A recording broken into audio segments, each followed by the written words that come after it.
woman at the DMV window looked at my birth certificate, then at me, then back at the paper, and her face did something I didn't understand at the time.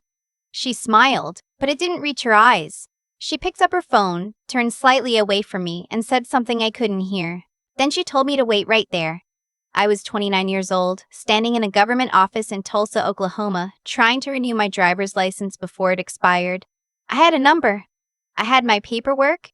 I had exactly 40 minutes before I needed to get back to my shift at the clinic. I did not have time to wait, but the way she said it, right there, I didn't move. 3 men in dark jackets came through a side door I hadn't noticed before. Not police. Something quieter than police. One of them held up a badge and said my name. My full name, the one on the birth certificate, the one my aunt had always said with a kind of clipped impatience, like it cost her something to use it. "That's me," I said. He looked at me the way people look at something they've been searching for a long time. "We need to ask you a few questions," he said. "Please come with us." My name, the name I'd grown up with, was Danny, short for Danielle. Danielle Pruitt. That's what my aunt had always called me, and that's what I'd been for 29 years. I was a medical billing specialist at the physical therapy clinic. I drove a 2019 Honda Civic with a cracked side mirror I kept meaning to fix. And I lived in a one-bedroom apartment on the east side of Tulsa that smelled faintly of the previous tenant's cigarettes no matter how many times I burned a candle. I was ordinary.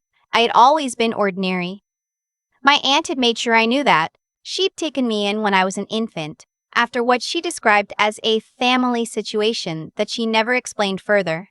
My parents, my biological parents, she always specified with her lips pressed thin, had been unable to care for me. She was vague about the details in a way that I eventually stopped questioning, because every time I asked, she found a way to make me feel guilty for bringing it up. "Do you know how much I gave up to raise you? Do you understand what my life looked like before you came along?" She never hit me. I want to be clear about that. She never raised her hand. But she had a way of speaking that left marks anyway. When I was 8, I came home from school with the certificate for the spelling bee, and she said, "Don't get too excited. Smart doesn't pay bills." When I graduated high school with honors, she handed me a card with $20 in it and told me to be practical. When I got my certification and landed the clinic job, she said, "It's not a real nursing degree, but I suppose it'll do." I had spent 29 years trying to earn something from that woman that she was never going to give me. When I was 26, I stopped trying. I moved out. I sent her a card on her birthday. I called it Christmas. I kept the distance cordial and I kept my peace. I thought that was the whole story. I thought there was nothing left to find out. I was wrong. The federal agents, they were with the FBI, though it took a few minutes before anyone said that out loud, sat me down in a small office behind the DMV. One of them offered me water. I took it because my mouth had gone completely dry. The man who'd held up his badge first sat across from me. He had the kind of face that was hard to read, careful and deliberate, like someone who had trained himself not to show what he was thinking. His name was Agent Calloway. He put a photograph on the table between us. It was a picture of a baby, 6 months old maybe. Chubby cheeks, dark hair, wearing a white onesie with a yellow duck on it. "Do you recognize this child?" he asked. "No," I said. "Should I?" "Her name was Ellie Hargrove," he said. "She disappeared from a hospital in Kansas City, Missouri on March 14, 1996. She was 3 days old." I looked at the photo. Then I looked up at him. "That's the same birth date on my license," I said. He nodded. The water glass was suddenly very heavy in my hand. "The name on your birth certificate," Agent Calloway said quietly, "belongs to an infant who died in a hospital in Wichita in 1993. The social security number you've been using was issued to that child and never reassigned." He paused. "Someone built a new identity on top of a dead child's records. It happens more often than people know. And when someone runs that SSN through a national database, the way DMV systems do, it flags." I heard the words. I processed them, and then a sound came out of me that I didn't plan. Something between a laugh and a sob, because what he was describing was impossible, and also, somewhere very deep and very quiet, it wasn't surprising at all. "Ellie Hargrove," I said. "We believe so, yes." He slid another photo across the table. A couple, maybe late 50s now, standing in front of a house somewhere green and lush. The woman had dark hair with gray threaded through it. The man had a jaw that looked like it had been borrowed from someone larger. These are her parents. They never stopped looking. I stared at that photo for a long time.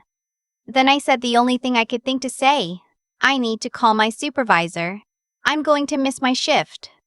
The next 72 hours were something I still don't fully know how to describe. They took a DNA sample, a cheek swab, simple, and told me the results would take several days, but that given the flagged SSN and the matching birth date and physical description from the original missing persons file, they were proceeding on a high probability basis. They assigned me a victim's advocate named Ms. Tran, who was soft-spoken and competent and brought me food from a Thai place nearby without being asked, because she could see I'd forgotten to eat. They told me not to contact my aunt. That part was hard. Not because I wanted to call her, but because not calling her felt like holding a live wire. My whole life, she had been the fixed point. The person who defined what I was allowed to want, how I was allowed to feel, how much space I was permitted to take up. Even at 29, even after 3 years of distance, the instinct to report to her was still there. I sat in my apartment that first night and I thought about all the things that had never made sense. Why she'd never let me get a passport. Why she'd gotten so quiet and cold when I mentioned, at 17, that I wanted to apply for a genealogy service. One of those DNA ancestry kits as a birthday present to myself. She'd talked me out of it so smoothly that I hadn't even realized I'd been talked out of it until years later. Why there were no photos of me as a newborn. She said the camera had broken.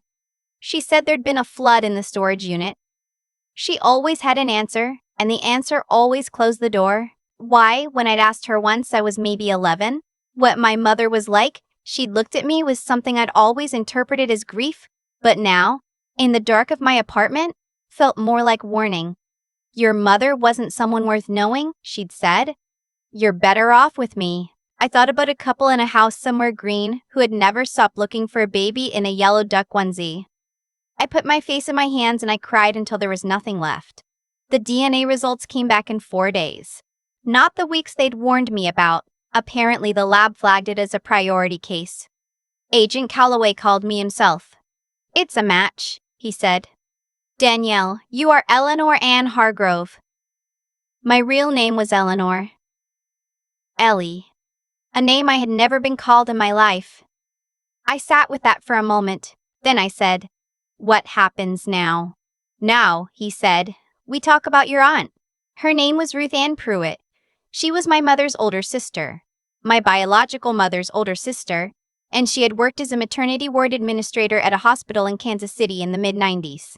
That's how she'd done it. Access, opportunity. A grudge that had curdled over years into something she'd decided to act on. The story that came out over the following weeks, piece by piece, was this. Ruth Ann had been passed over for a promotion. She'd grown bitter. She'd borrowed money from her sister, my real mother, and never paid it back. And when my mother asked for it to be returned after I was born, the relationship had broken down completely. In Ruth Ann's telling, which I eventually read in the federal case documents, she had simply taken what she was owed. My mother owed her. I was the payment. I read that sentence 3 times. She had taken a 3-day-old baby as payment for a debt. She had built a paper identity for that baby, raised her in a state of low-grade misery and suffocating obligation, and spent nearly 30 years making sure that baby never asked too many questions or tried to find out who she really was. And the thing that broke me most, the detail that I could not stop thinking about, was that Ruth Ann hadn't done it out of love. She hadn't kept me because she wanted a child. She'd kept me because I was leverage, because having me meant she could prove to herself that she had won something. He hated me because I was a crime scene. I read that phrase in one of the comment transcripts someone showed me later, from a video about a different story, and it stopped me cold because it was exactly right. Ruth Ann hadn't hated me. Not exactly, but she'd never loved me either. She'd resented me. I was the evidence of a thing she'd done. And every time she looked at me, she was looking at her own crime. That's why nothing I did was ever enough. That's why the door was always closed. What came next was where everything got complicated. Ruth Ann's lawyer filed a motion claiming that, because I was now an adult and had lived as Danielle Pruitt for nearly 3 decades, the practical harm was limited. He argued that federal kidnapping statutes had a limitations period that had long since expired. He stood up in a courtroom and used the word technical 14 times in one hearing. I sat in that courtroom and kept my face neutral. I had learned to do that growing up. I was very good at it. But my attorney, a woman named Miss Spreckle, who wore the same 3 blazers in rotation and spoke in a voice like a closing argument, leaned over to me during a recess and said, "He's wrong about the limitations. Federal kidnapping of a minor has no statute of limitations when the victim was under 16 at the time. She kidnapped you at 3 days old. The clock never started." I looked at her. "It never started," I repeated. "Never," she said. The motion was denied. But Ruth Ann's lawyer wasn't finished. He pivoted. He filed a separate civil action claiming that the assets she had used to raise me, her savings, her property, a modest house in a suburb of Tulsa, represented an investment in my welfare, and that any claim I might make against those assets was offset by the cost of my upbringing. I want you to understand how I felt reading that filing. She had taken me without my parents' consent. She had raised me in a household where love was a transaction I could never complete. She had built her entire retirement on the identity she'd constructed for me, using inheritance money she'd redirected from an estate that was rightfully my mother's, and now her lawyer was arguing that I owed her for the experience. Miss Smimey, Vance filed a counter motion so fast I think she'd been waiting for it. "Constructive trust," she said when I asked her to explain. "It's a legal doctrine. When someone gains a benefit through wrongdoing, even if they can't be forced to return it through regular channels, a court can declare them a trustee of those assets on behalf of the rightful owner. She can't claim the money she spent raising you as an offset, because the money she used came from funds that were never legally hers in the first place. She was holding that money in constructive trust for your family, whether she knew it or not." She paused. "She didn't know it, but that's not a defense." Ruth Ann's lawyer had thought he'd found a loophole. He hadn't. He'd handed us the entire case. The federal charges were kidnapping, identity fraud, and financial fraud, specifically the redirection of inheritance assets from my maternal grandmother's estate, which had been distributed while I was an infant, and which Ruth Ann had manipulated as the only adult family member with access to the accounts. My mother, newly postpartum and devastated by my disappearance, had not been in a position to monitor estate documents. Ruth Ann had known that. She had planned this. That was the part I kept coming back to. It wasn't impulsive. It wasn't a breakdown. She had seen an opportunity and she had taken it, deliberately. And then she had constructed 30 years of normal life on top of it. At sentencing, I was asked if I wanted to make a statement. I stood up. I held my paper, but I didn't look at it. I looked at Ruth Ann. She was 63 years old. She looked smaller than I remembered. Not frail. She had never been frail, but reduced, like someone had let the air out. I said, "You told me once that I should never expect too much from life. That people like me don't get the good version of things. I think you believed that. I think you needed me to believe it too, because if I stopped believing it, I might start asking questions. You spent 30 years making sure I didn't ask questions.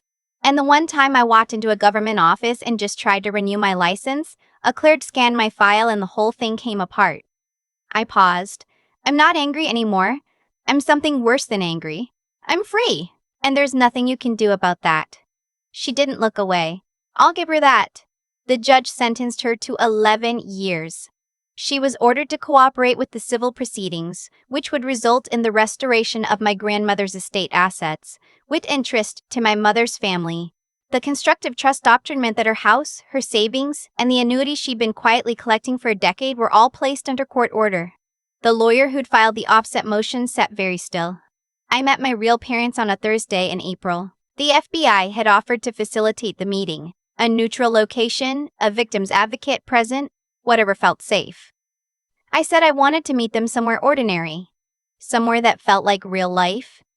We met at a diner in Kansas City. The kind of place with laminated menus and coffee that comes with the meal. I got there 20 minutes early and drank 2 cups of coffee and tried to remember how to breathe. My mother came in first. She had my eyes. I had known intellectually from the photographs that this would be true, but knowing it and seeing it are two different things.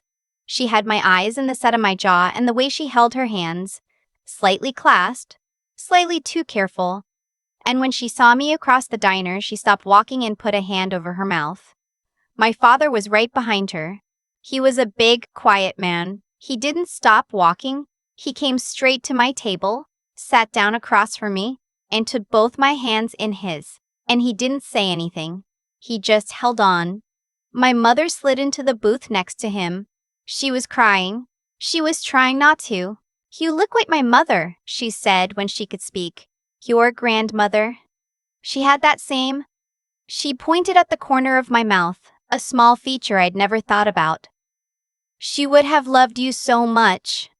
I thought about the grandmother I'd never known, the estate that had been quietly pillaged, the years of distance that had been manufactured by someone else's decision. "I have a lot of time to make up," I said. My mother shook her head. "No," she said. "We have time. That's all. We just have time." It has been 14 months since that Thursday in April. I go to Kansas City once a month. My parents live in a house with a big porch and a garden my mother takes very seriously. My father makes coffee that is significantly better than anything I've ever made in my apartment, and he has opinions about it that he is not shy about sharing. I have a younger brother. He was born 2 years after I was taken, and he grew up knowing he had a sister who was missing, and he drives 4 hours to see me whenever I'm in town. He is 26 and he is one of the funniest people I've ever met, and I am still getting used to the fact that he's mine. I had my name legally changed. I am Eleanor now. Ellie to my family. I kept Annie too, in a way. It's what my friends call me, the people who knew me before all of this happened.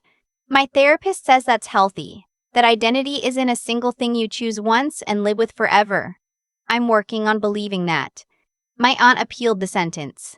The appeal was denied 6 weeks ago. I did not call her. I did not write. I sent nothing because there was nothing to send. She had spent 30 years telling me, in every way she knew how, that I was a burden, a mistake, a thing to be managed. I had spent 29 years trying to prove her wrong by being useful, by being quiet, by taking up exactly as much space as she allowed. I walk into rooms differently now. I take the chair I want. I order the thing on the menu I actually want, not the second cheapest option. I applied for my passport, my real passport, and my real name, and when it arrived in the mail, I held it for a long time before I put it somewhere safe. There's a photo on my phone now that I look at more than I probably should. It's from Thanksgiving, the first one I spent with my real family. My mother is laughing at something my brother said. My father has his arm around me. I'm in the middle of the frame, and I'm looking at the camera with the kind of expression I don't think my face knew how to make before this year. I look like I belong there. Because I do. I always did. Someone just made sure I didn't know it. She couldn't keep that a secret forever. Neither could I.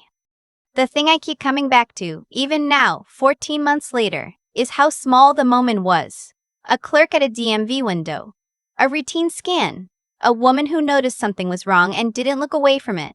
That's all it took to unravel 30 years of a very carefully constructed lie.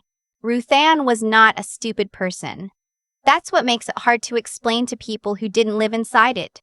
She was organized, she was deliberate, and she had built something that held together for nearly 3 decades. But the structure she built was rotten at the foundation, and rotten things don't hold forever. They just hold until they don't. Every choice she made, taking me, constructing the false identity, redirecting my grandmother's estate, keeping me small and quiet and grateful enough not to ask questions. Each one of those choices was a weight she added to a structure that could not support it. She didn't collapse under the pressure of someone exposing her. She collapsed under the weight of her own decisions, accumulated over a lifetime. I think about that when I think about what it means to actually do right by people. Not in a grand, declarative way, just in the daily, ordinary way, telling the truth when it would be easier not to, honoring what belongs to someone else even when no one is watching, treating people like they matter because they do, not because there's something in it for you. Ruth Ann failed every one of those tests, privately, quietly, for 30 years, and every failure added to the weight. I also think about the clerk. She could have shrugged and passed it along to someone else. She could have decided it wasn't her problem. She didn't. She saw something wrong and she acted on it. That kind of clear-eyed attention. The willingness to look at a situation honestly and respond to what you actually see rather than what's easier to see. That's what broke the case open. Not a dramatic confrontation. Not a hero, just someone paying careful attention and refusing to let the uncomfortable things slide. And then there's the part that belongs to me. I spent 29 years accepting a version of myself that someone else had decided on. Danielle Pruitt, the burden. The mistake. The person who took up too much space and never quite earned her place. I accepted it because I didn't know there was another option and because the person who raised me was very good at closing every door before I could look through it. But even in that, even in the smallest ways, choosing to move out at 26, choosing to build a life that was mine even if the name on it wasn't, I kept something alive. Some resistance. Some refusal to fully disappear. That refusal mattered. I don't say that to make myself sound brave. I say it because I think it's true that the people who survive these things, the long, quiet, grinding kinds of harm, survive them partly by holding on to something that the person doing the harm cannot touch. For me, it was the simple, stubborn insistence on wanting more than what I was given. I didn't know it was a form of strength at the time. I just thought I was restless. Eleanor Ann Hargrove was stolen, but she was not erased. And eventually, the two halves of that sentence met each other in a DMV office in Tulsa on an ordinary Tuesday, and everything changed. I walk into rooms differently now. I order what I want from the menu. I take up the space that's mine. It was always mine. I just had to live long enough to find out.